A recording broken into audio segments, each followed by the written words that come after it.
Assalamualaikum warahmatullahi wabarakatuh. Saya Rafiq Mukhlis dari PAI Offering C7 akan menjelaskan tentang bab 12 Jihad, Radikalisme Umat Beragama, dan Muslim Moderat.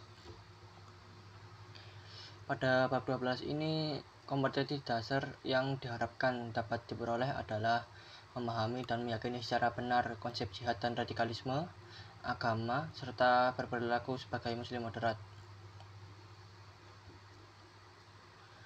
Berikut ini peta konsep bab 12 yang di dalamnya ada pengertian jihad dan radikalisme, latar belakang, bentuk dan dampak radikalisme, upaya menanggulangi radikalisme, dan landasan dan macam-macam jihad, serta tentang muslim moderat.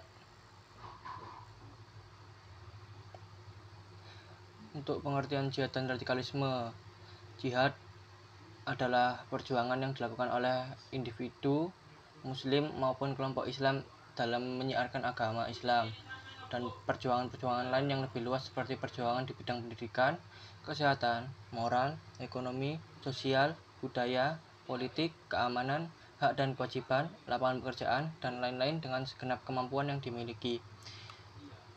Di lain sisi, pengertian radikalisme umat beragama adalah paham yang menginginkan pembaruan atau perubahan sosial dan politik secara drastis dengan menggunakan sikap yang ekstrim.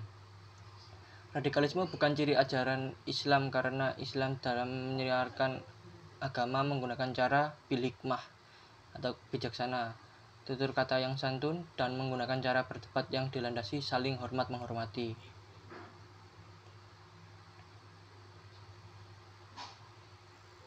Kemudian ada landasan dan macam-macam jihad. Macam-macam jihad. Ya ayyuhalladzina amanu idza laqitumul ladzina kafaru zahfan fala tuwalluhumul adbar. Yang barusan adalah landasan jihad yang berstatus hukum fardu ain dari Quran surat Al-Anfal, yang artinya, wahai orang-orang beriman, apabila kamu bertemu dengan orang-orang yang kafir yang sedang menyerangmu, maka janganlah kamu mundur membelakangi mereka. Serta macam-macam jihad, ada jihad universal dan jihad kontekstual. Kemudian ada latar belakang, bentuk, dan dampak radikalisme. Latar belakang bisa bila diklasifikasi berdasarkan jenisnya. Setidaknya ada dua macam faktor latar belakang radikalisme umat beragama, yakni yang bersifat umum dan yang bersifat khusus.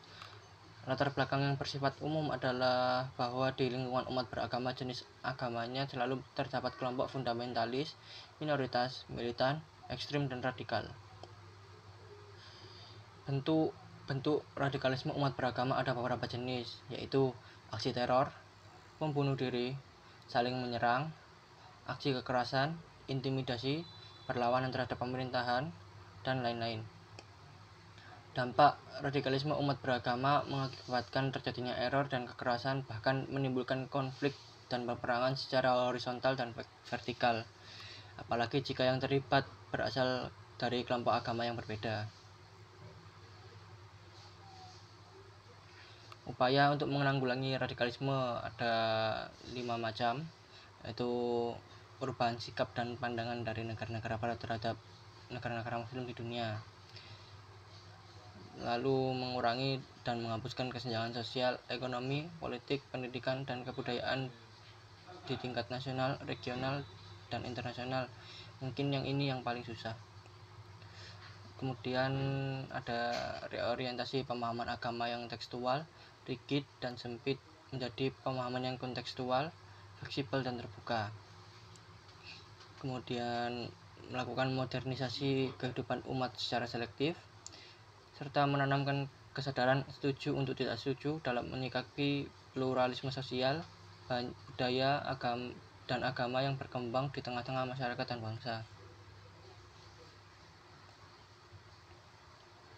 Kemudian tentang muslim moderat. Muslim di Indonesia pada dasarnya adalah moderat dan toleran karena latar belakang masuknya Islam ke Indonesia yang damai lewat para pedagang Gujarat dan Arab. Padahal saat itu penduduk Indonesia sudah memiliki keyakinan dan kepercayaan tertentu seperti Hindu, Buddha, animisme, dan dinamisme. Secara sosial budaya, Muslim Indonesia berbeda dengan Muslim di belahan dunia lain. Meski demikian, umat Islam di Indonesia tidak dapat dikatakan kurang kental keislamannya dibanding dengan umat Islam di negara lain.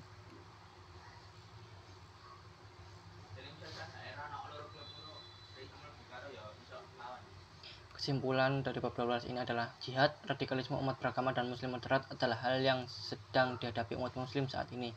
Yang harus kita lakukan adalah berusaha dengan menerapkan sifat moderat dalam kehidupan sehari-hari dan tidak terlalu berlebihan dalam melakukan sesuatu. Sekian, terima kasih. Wassalamualaikum warahmatullahi wabarakatuh.